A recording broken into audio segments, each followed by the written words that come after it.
Donc un de mes amis, qui était un de mes élèves, m'avait donné cette Summa Poetica, et d'autres m'avaient passé, des amis péruviens m'avaient passé des textes quechua et, sur la nativité, parce que le thème était la nativité. Et c'est là qu'intervient donc mon ami Jean-Pierre Lauré, que tu connais, qui est le créateur en France de la Missa Criolla, entre 65 et 6, autant que je Alors, me souvienne. on en avait un peu parlé dans Voilà, une précédente vidéo, donc à l'église Saint-Roch avec Los Incas, et grande particularité quand même, qui a donné lieu à un disque que j'ai chez moi en français. c'est ça. Voilà, et c'est assez exceptionnel. Oui, oui. Ouais. Avec, il me semble que c'était les petits chanteurs de Notre-Dame de la Joie. Je crois que c'est ça, ouais. Hein. Ouais, ouais, ça me parle. Ouais. Et après, donc j'ai fait, grâce à un de mes amis belges, très brillant musicien, Luc Damptine, Mmh. que j'avais rencontré en 70. C'était juste en sortant de ma période bizarre, un peu hospitalière. Ouais, à l'hôpital. Ouais. Et donc, je rencontre, et Luc de Hamptine me fait connaître, me présente à Jean-Pierre Lauré, donc déclic amical et musical absolu, grand choc. Et après, donc, Jean-Pierre se révélera comme ce qu'il est, en plus d'un altruiste, mais véritablement un mécène, je dirais, parce qu'il a pris des risques terribles en me proposant d'écrire cette cantate. Quand il a su que j'écrivais des bribes de cantates, comme nous travaillions ensemble, nous faisions très souvent la Missa Criolla à Saint-Roch, dont il était encore une fois, je le répète, maître de chapelle, donc Kapellmeister, et on adorait jouer à Saint-Roch, on y allait avec Los Chacos, et puis avec d'autres formations, il y avait aussi Jorge Peñalosa, bref. Cathédrale des Andes, non, ou non j'ai pas le Je souvenir. ne me souviens plus. Là, Moi, je crois pas. Pour d'autres, tout ce que tu dis, je suis d'accord, je mais prends un Cathédrale droit des Andes, d'erreur, il je me pense semble que non. pas. Non. Non, non. Et, alors, donc, Jean-Pierre me dit, bah, écoute, on va, si tu veux, écris cette cantate avec les instruments classiques et les instruments sud-américains. Donc, je l'ai écrite, alors je ne me rappelle plus, en relativement peu de temps, puisque nous l'avons créée. Je peux vérifier, mais nous l'avons créée en 83 à Saint-Roch. Ouais, j'y étais et je crois que c'est à peu près ça. Et il s'agit donc de Cantos de Belen. Je précise encore une fois. Cantos de Belén, voilà, Voilà. les Et chants je de crois, oui, Bethléem. c'est 82 ou 83, je m'en souviens très bien. J'étais là ce jour-là. Tu Oui, m'avais gentiment invité. Et ouais, c'est ça. En gros, c'est ça. Niveau date. je vérifie sur mes notules. Alors peut-être, pendant que Jean-Michel vérifie, peut-être vous pouvez aller jeter un œil sur YouTube si vous pouvez peut-être trouver cette cantate Cantos de Belen, pardon.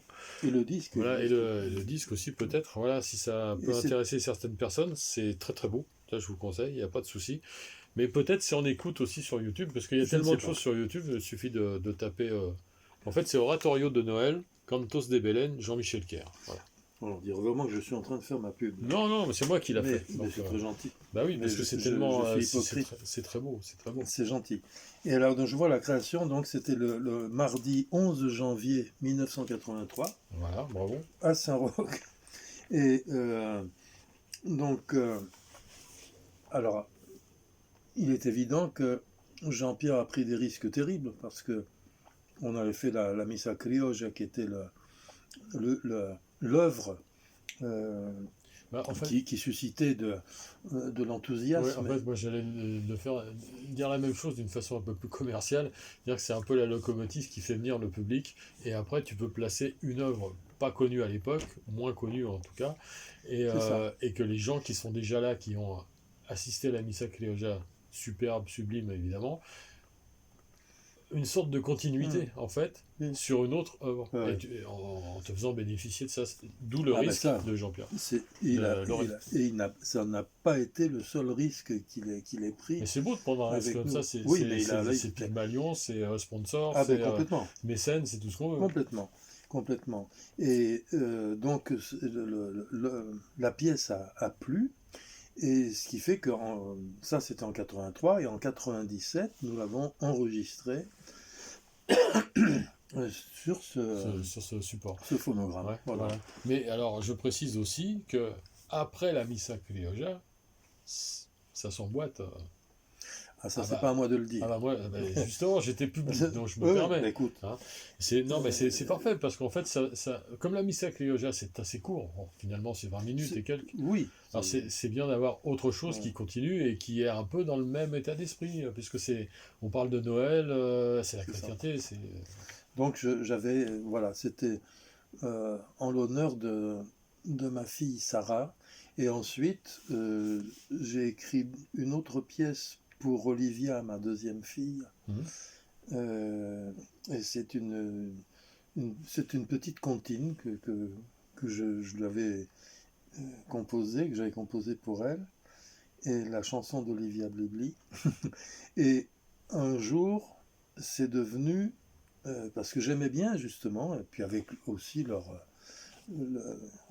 assentiment, je leur demandais pas la permission, mais je sais qu'elles étaient d'accord. Mhm. C'est devenu une musique de scène pour la musique de la pièce Les Créanciers de Strindberg, et qui était montée par mon ami Valentin Traversy, super acteur et comédien. Et la mise en scène était faite par Lionel Astier, donc le père d'Alexandre Astier, qui connaîtra sa gloire camelotienne Mhm. par la suite. Et donc, Pas encore maintenant, avec des rediffusions bien en entendu. permanence. Oui, oui. Je me demande si. Enfin, c'est très très particulier parce que on en parlera une autre fois éventuellement.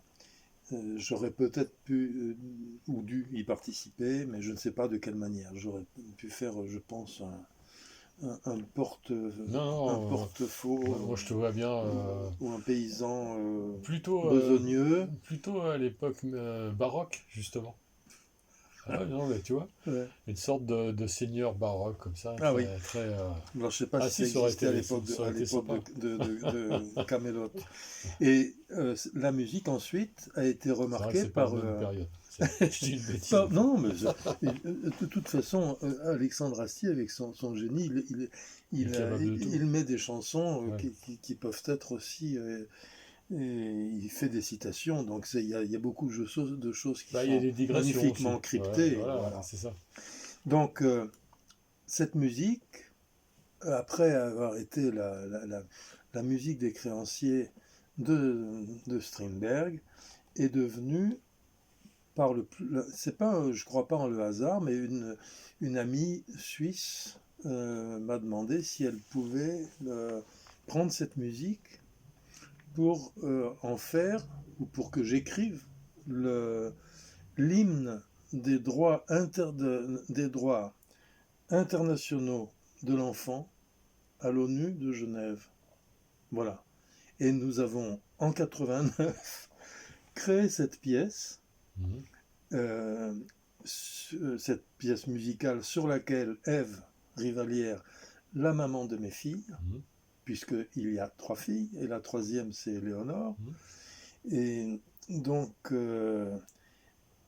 c'est devenu l'hymne international de la journée des droits de l'enfant, ou la journée internationale des droits de l'enfant à l'ONU de Genève, et nous l'avons créé en 89 avec 5000 enfants qui chantaient. Bravo. Voilà. Et ça, Impressionnant. c'est une expérience Ah oui, ça, fantastique. 5000 enfants, et je me souviens que l'orchestre était sur scène et les enfants étaient dans la salle.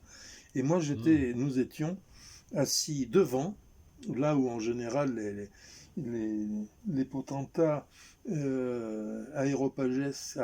aréopagesques de l'ONU s'assoient. On était là avec les 5000 enfants qui chantaient cette musique. c'est un grand honneur aussi.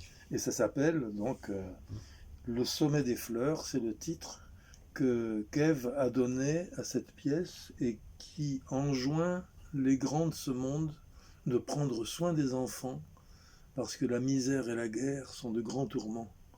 Et c'est un magnifique texte qu'elle a écrit. Et voilà donc ce qui s'est passé avec ça.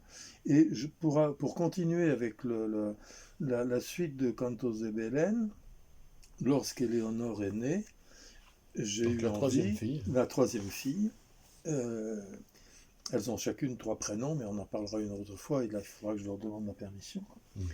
Euh, euh, j'ai voulu écrire évidemment une pièce. Et donc nous jouions à cette époque, j'ai écrit une partie en Suisse lorsque nous jouions avec certains de mes élèves. Et c'était donc, je l'ai écrite en 88, c'était devenu le concerto pour Quena. Et comme ma mère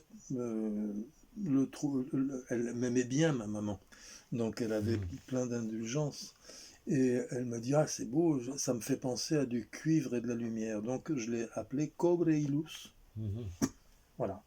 Et c'est sous ce nom qu'il a été joué en Argentine, je pense. Voilà.